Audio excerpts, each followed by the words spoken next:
حضور نے اپنے صحابہ کو سنایا، 3 آدمی سفر کے لیے روانہ ہوئے، یہاں تک کہ ان کو رات پڑ گئی تو ایک غار کے اندر وہ داخل ہوئے رات گزارنے کے لیے۔ آندھی چلی، بارش آئی تو اوپر سے ایک پتھر لڑکا اور وہ غار کے دروازے پہ آ کے گر گیا، اور اتنا بھاری اور بڑا پتھر تھا کہ اس نے غار کا دروازہ بند کر دیا۔ انہوں نے آپس میں بات کی اور کہا، تم اس غار میں پھنس گئے ہو، اب یہاں سے نکل نہیں سکتے مگر یہ کہ تمہارے وہ عمل جو محض اللہ کی رضا کے لیے تم نے کیے ہیں، ان اعمال کا وسیلہ دے کے اللہ سے دعا مانگو۔ ان میں سے ایک آدمی نے کہا، اللہ میرے ماں باپ بوڑھے تھے اور میں جب بھی بکریاں چرا کر کے آتا تو میں دودھ دو کر کے سب سے پہلے اپنی ماں کو اور اپنے باپ کو پیش کرتا۔ ایک دن میں سرسبز درختوں کی تلاش میں بکریاں لے کے کوئی چارہ کوئی درختوں کی تلاش میں دور نکل گیا۔ میں جب واپس پلٹا دونوں سو چکے تھے۔ میں نے یہ مناسب نہ سمجھا کہ میں ان کو جگاؤں، بیدار کروں کہ اٹھو دودھ پی لے، لیکن اب سارا دن وہ بھوک سے تھے تو اچانک آنکھ کھلے اور بھوک کی شدت سے تڑپے تو میں وہاں سے ہٹ بھی نہیں سکا۔ تو کہتا ہے کہ میں بچوں کو نظر انداز کیا اور ماں باپ کے جاگنے پہ دھیان رکھا اور یوں ساری رات بیت گئی۔ میرے ماں باپ فجر کے وقت جب اٹھے وہ دودھ ان کو پیش کیا۔ اب یہ عمل پیش کر کے کہتا ہے، اے اللہ اگر یہ میں نے محض تیری رضا کے لیے کیا، تو جانتا ہے میرے دل کو، تو اس پتھر کو ہٹا دے۔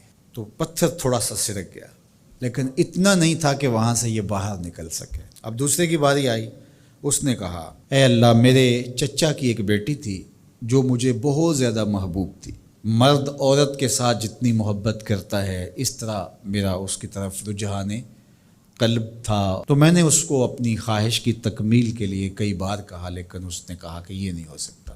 اور پھر ایک دن حالات نے اس کو مجبور کر دیا، فاقہ زدہ حالات ہو گئے، غربت آ گئی، تو اس نے مجھ سے اپنی حاجت طلب کی تو میں نے اس کو 120 دینار دیے، لیکن اس شرط پہ کہ تم اپنا جسم میرے سپرد کرو گی۔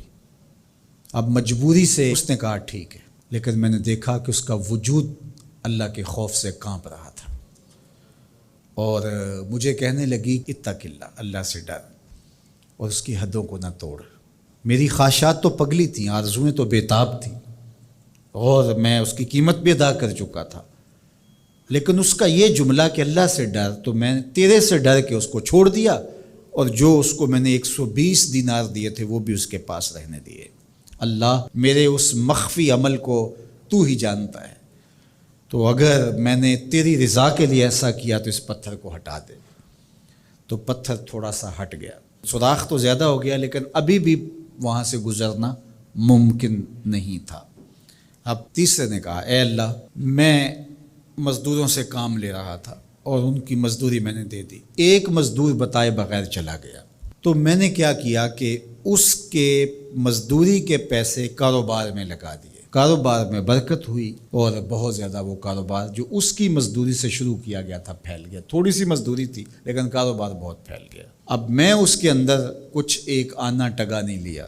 ایک عرصے کے بعد وہ شخص آیا، اس نے کہا مجھے میری مزدوری دے۔ تو میں نے کہا یہ بکریاں، یہ بھیڑیں، یہ اونٹ، یہ غلام، یہ نوکر چاکر، یہ سب کچھ ہے، یہ تیری مزدوری ہے۔